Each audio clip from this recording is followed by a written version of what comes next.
이 같은 여순 사건은 좌익 세력의 반란, 또 잔인한 학살 등으로 각인됐습니다.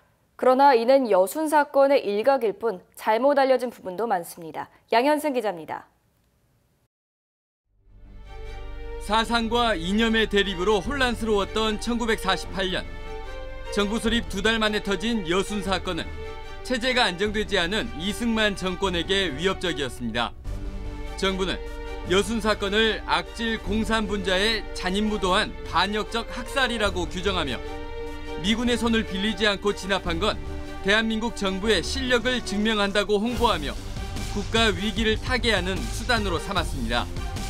정부에 의해 검열되고 통제된 보도는 여순 사건이 공산당 괴뢰 정권의 음모라는 낙인을 찍었습니다.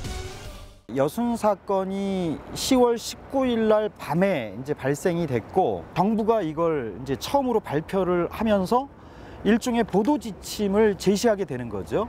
여수를 고립된 섬으로 만들어 나가는 정부 진압군에 의한 대규모 학살, 법적 근거 없이 선포된 계엄령, 친일 경찰에 대한 민중들의 분노에 주목한 보도는 찾아볼 수 없었고 14연대가 내세운 동족 상잔 결사반대, 미군 즉시 철퇴의 구호는 빨갱이라는 단어 아래 묻혔습니다.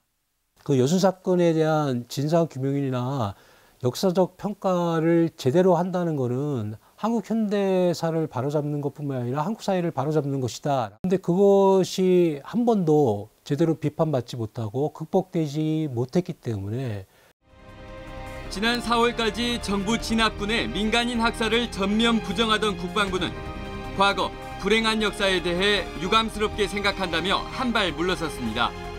앞으로 개정될 과거사 정리법을 통해 여순 사건의 진실이 밝혀질 수 있을지 지켜봐야 할 부분입니다. MBC 뉴스 양현승입니다.